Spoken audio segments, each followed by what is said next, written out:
What's up, y'all? Charles here. Hey, listen, I was at 316 Day Raw, San Antonio. Give you a quick recap, a quick review on it. We all know it's 316 is Stone Cold Austin Day. Unfortunately, he wasn't there, man. We were hoping, I was waiting for the glass to break, but it never did, which is cool. I guess the money wasn't right for Stone Cold, and he does business when the money's right. So I think just like WrestleMania in the past when he was supposed to come out and Undertaker came out instead, they just couldn't come to terms. And that's cool. I would say the two biggest pops were Penta. One was Penta. Penta's so over.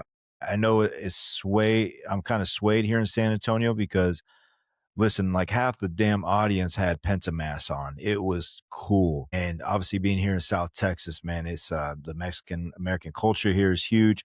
Penta's that Mexican born luchador. He's just so over, man. It was cool. So I'll be honest, his match with Dragon Lee wasn't the greatest, but the energy in the crowd, it just kind of helped it through and it was cool. Second biggest thing I took from it, I know the big thing that everybody's taking is the Oba and Lesnar, and we'll talk about that in a second. But the second biggest thing I took from it is Roman Reigns. Roman Reigns' pop was crazy. Like it was up there with Penta. And I didn't expect that. I did not expect that. His pop was probably twice as big as CM Punk. And what was cool is after the lights were out, after the cameras stopped, Roman Reigns was in the ring talking shit, talking about how Phil is a fraud. He's playing us, and he's just an overall piece of shit. It felt real. It felt like real heat.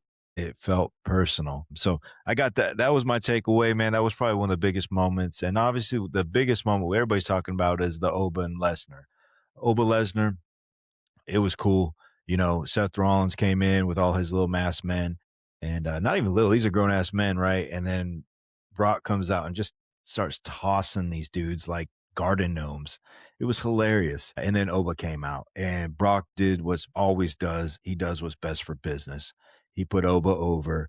Obviously, there's going to be a huge build up to WrestleMania. And I think Brock realizes Oba's that next big thing after him, that next beast. And he's more than willing to put Oba over and just do what's right for business. Overall, I give Raw an 8 out of 10 live. It would have been a 10 out of 10 if Stone Cold was there, but he wasn't, man. The glass didn't break. All good, though. But, man, great show. San Antonio just has pro wrestling in its DNA. And so the energy is just insane here when it comes to live pro wrestling. Hope you all enjoyed this. We'll talk to you later.